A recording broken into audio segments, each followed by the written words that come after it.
Hello everyone, this is Noor from one man show और आज हम डिस्कस करने वाले हैं about new education policy of 2020।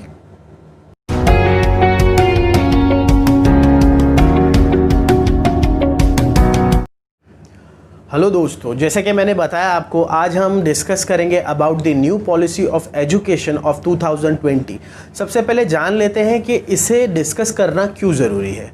आया हुआ है, पीडीएफ में अवेलेबल है। आप चाहे तो 54 पेज के पीडीएफ है, आप उसे डाउनलोड कर सकता है, कोई भी अच्छे से पढ़ सकता है। लेकिन इतना डाउनलोड करेंगे कब, पढ़ेंगे कब और समझेंगे क्या? प्रॉब्लम ये है, जब से ये पॉलिसी आई है तब से पेरेंट्स में, स्टूडेंट्स में बहुत सी एंजाइटी है, बहुत सी क्यूरियोसिटी है कि क्या होने वाला है। क्या हमारे एग्ज़ाम्स, बोर्ड्स बंद होने वाले हैं? क्या नेक्स्ट ईयर से ही बोर्ड्स बंद हो जाएंगे? क्या बच्चे इस साल जो 10वीं में गए हैं क्या उनके बोर्ड्स नहीं होंगे? बहुत से सवालात हैं। मैंने ये वीडियो लेट डाला है क्योंकि मैंने उसे अच्छी तरह से स्टडी किया है। मैं चाहता था आप तक वही बातें पहुँचाई जाए जिसकी ज़रूरत है आप तक पहुँचने की। आपको कंफ्यूज करना नहीं था मेरा मोटो, इसीलिए मैंने इस वीडियो को डालने के लिए बिल्कुल भी जल्दबाजी नहीं करते हुए अच्छे से स्टडी करके इसे मुख्तसर सा शॉर्ट से बनाकर आपके लिए पेश किया है। तो सबसे पहले हम लोग बात करेंगे कि ये जो पॉलिसी चेंज है ये पिछली बार कब हुआ था। ये पिछली बार हुआ था 34 साल पहले, जब कांग्रेस की सरकार थी। और उस वक्त जो हमारे यहाँ पैटर्न आया था वो था 10+2, मतलब हायर सेकेंडरी तक की पढ़ाई करने के लिए आपको 10वीं प्लस 2 साल करके 12वीं करके आपकी हायर सेकेंडरी की पढ़ाई कंप्लीट होती थी। वही एजुकेशन सिस्टम पिछले 34 सालों से चला आ रहा था, विच वॉज क्वाइट सक्सेसफुल। लेकिन हम जो ज़माना है एडेप्टेशन का है, हमें नई चीज़ों को उठाना है, हमें अपने आप को बेहतर बनाना है। उस मुताबिक इस गवर्नमेंट ने ये पॉलिसी को अपनाया है। ये पॉलिसी मैंने रिसर्च की है, मुझे लगता है कि ये है एडेप्टेशन फिनलैंड एजुकेशन पॉलिसी का। वर्ल्ड की बेस्ट एजुकेशन पॉलिसी है फिनलैंड की, और वहाँ से कुछ छोटे मोटे मॉडिफिकेशन करके हमने ये वहाँ से अडॉप्ट किया है, और विच इज़ वेरी गुड, जिसका बहुत फ़ायदा होने वाला है।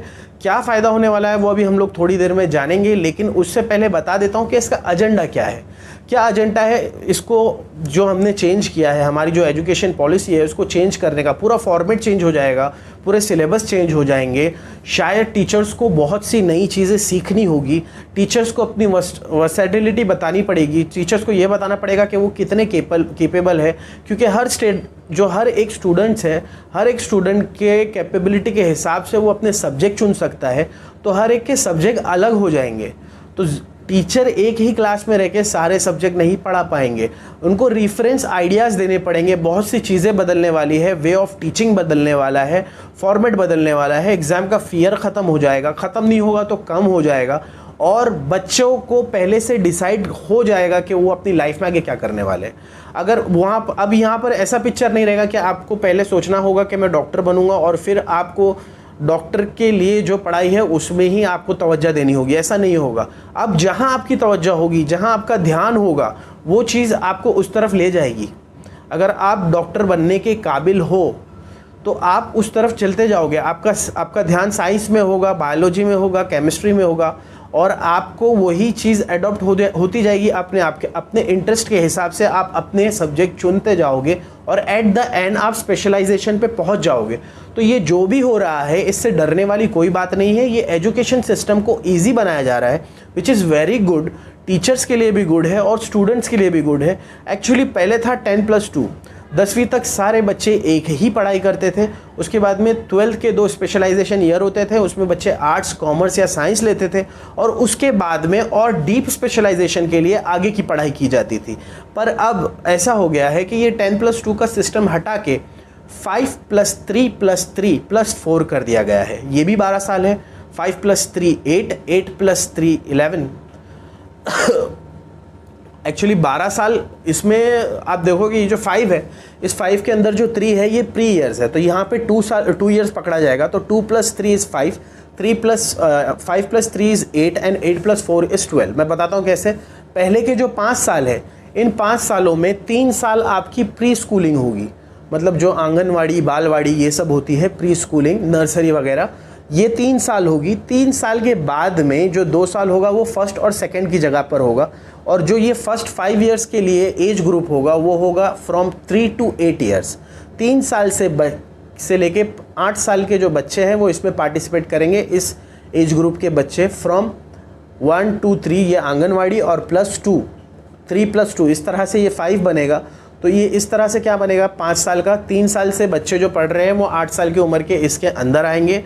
और 3 साल आंगनवाड़ी है, 2 साल फर्स्ट और सेकंड है, जिसमें इंट्रोडक्शन कराया जाएगा, बच्चों का इंट्रोडक्शन कराया जाएगा। उसके बाद में, और ये जो 5 साल है, ये 5 साल बच्चा अपनी रीजनल लैंग्वेज में या अपनी मातृभाषा में पढ़ाई कर सकता है। ज़रूरी नहीं है कि इंग्लिश, हिंदी या मराठी कंपलसरी है, जो बच्चा चाहे उस लैंग्वेज में पढ़ना पड़ेगा। इसीलिए मैं कह रहा था कि अब टीचर की वर्सटाइलिटी पे भी बात आ जाएगी कि वो करा सकते हैं या नहीं करा सकते, उन्हें भी उतना वर्सटाइल होना पड़ेगा, उन्हें भी कराने का मादा रखना पड़ेगा कि भाई हम करा सकते हैं। तो आपको क्या होना, सबसे पहले क्या होने वाला है कि भाई 5 साल होंगे ये फर्स्ट वाले, जिसमें 3 साल जो रहेंगे नर्सरी होंगे, 2 साल फर्स्ट सेकंड। उसके बाद में जो सेकंड सेशन होगा 3 इयर्स का, वो रहेगा आपका 3rd, 4th और 5th। ये 3 सालों में जो सब्जेक्ट का इंट्रोडक्शन हुआ है उस सब्जेक्ट की थोड़ी डीप नॉलेज दी जाएगी। उस सब्जेक्ट्स की डीप नॉलेज के साथ साथ उसके स्कोप के बारे में पढ़ाया जाएगा। जैसे कि आप हिस्ट्री पढ़ रहे हैं तो बस आप पढ़े जा रहे हैं। बच्चों को मैंने अक्सर बोलते हुए सुना है कि हम लोग जो पढ़ते हैं, क्या होने वाला है उसका लाइफ में, क्या काम आने वाला है, वो हम जानते नहीं हैं। तो स्कोप भी बताया जाएगा कि इस पढ़ाई का स्कोप क्या है, आप आगे जाके इसको लेकर क्या कर सकते हैं, उसमें कौन से करियर खुलेंगे, ये सब होगा 5+3 में। उसके बाद में जो, जैसे कि सेकेंड के बाद में 3rd, 4th और 5th हुआ, अब आपके 3 साल और है 6, 7 और 8। जैसे ही यहाँ पर आते हैं तो आपका होगा सब्जेक्ट सिलेक्शन। कई सारे सब्जेक्ट्स हैं, आपको उन सब्जेक्ट्स में से सब्जेक्ट सिलेक्ट करने होंगे।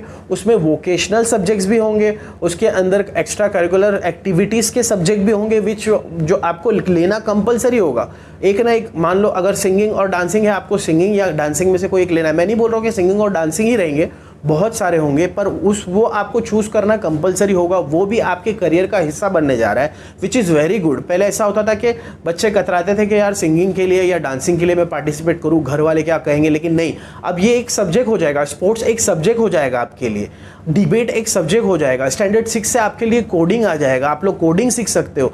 आज के बच्चे 12th के बाद में जब आगे की प्रीवियस स्टडीज़ और आगे की करते हैं, तब वो लोग क्या करते हैं कि हम लोग कोडिंग सीखते हैं, ये सोचते हैं। लेकिन अब जो है 6 स्टैंडर्ड से ही बच्चे कोडिंग सीख पाएंगे। तो 5+3 में क्या होगा, आपको deep knowledge about your subjects, और वो सब्जेक्ट्स के बारे में पढ़ाया जाएगा। उसके बाद में जो आखिर के 4 साल बचते हैं, 5+3+3+4, ये जो लास्ट के 4 इयर्स है, इसमें 8 सेमेस्टर होने वाले हैं। और जो सब्जेक्ट आप चुनेंगे आफ्टर योर 8 के बाद में जो सब्जेक्ट आप चुनेंगे उसका स्पेशलाइजेशन होगा। ये आप चाहे तो, अगर आप साइंस में इंटरेस्टेड है, आप साइंस पढ़ रहे हैं, लेकिन आपको लॉ भी पसंद है, तो आप उसमें लॉ को भी ऐड कर सकते हैं। हर क्लास अलग अलग चलेगी, आपको वहाँ जाके वहाँ से शिक्षा प्राप्त करनी होगी।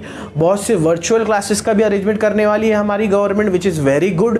टीचर्स के लिए भी बहुत से ट्रेनिंग प्लान आने वाले हैं, विच इज़ वेरी गुड। बहुत सी चीज़ों में बढ़ोतरी होने वाली है और बच्चों की पढ़ाई में भी बढ़ोतरी होने वाली है। करियर ग्राफ ऊपर जाने वाला है। इस पूरे फिनोमेना का मतलब ही यह है कि जो हमारा लर्निंग आउटपुट आएगा इससे, वो बहुत बेहतरीन आने वाला है। क्योंकि फिनलैंड में इसी तरह की एक पॉलिसी चल रही है, which is number 1 from far years, बहुत बेहतरीन चल रहा है अब तक। और वहीं से अडेप्टेशन हो रहा है कई बड़ी बड़ी जगहों पर, और इंडिया ने भी वहीं से मॉडिफिकेशन करके अडेप्टेशन किया हुआ है, विच इज़ वेरी गुड। और इसका फ़ायदा ही होने वाला है, नुकसान नहीं होने वाला है। बात करते हैं कि ये इम्प्लीमेंट कब से होगा। क्या आपके एग्ज़ाम्स इसी साल से बोर्ड के बंद हो जाएंगे? तो इस बारे में देखिए, मैंने सिर्फ आइडिया का PDF निकाला है, which is of I think 60 pages. 60 pages का जो PDF है वो सिर्फ इसके आइडिया का है। इसका इम्प्लीमेंटेशन प्लान बनना भी बाकी है। मेरे ख्याल से बहुत बड़ा बुकलेट होगा वो, उसके बारे में भी हम कल बात करेंगे किसी दिन जब वो आ जाएगा। लेकिन ये अचानक में इम्प्लीमेंट नहीं हो सकता, इट टेक्स टाइम, गवर्नमेंट को टाइम लगेगा और उसके साथ में बहुत सारा कॉपरेशन लगेगा। तो आप लोग शांति से जो पढ़ रहे हैं, बहरहाल वो पढ़ते रहे। अपनी पढ़ाई पे बिल्कुल भी फ़र्क नहीं पड़ना चाहिए इसका, क्योंकि आपका काम है पढ़ाई हासिल करना। आपको पढ़ाई वो हासिल करनी ही होगी, वो आपको फ़ायदा ही देगी। अगर ये चेंज हो या ना हो, चेंज तो ये होने ही वाला है फॉर गुड।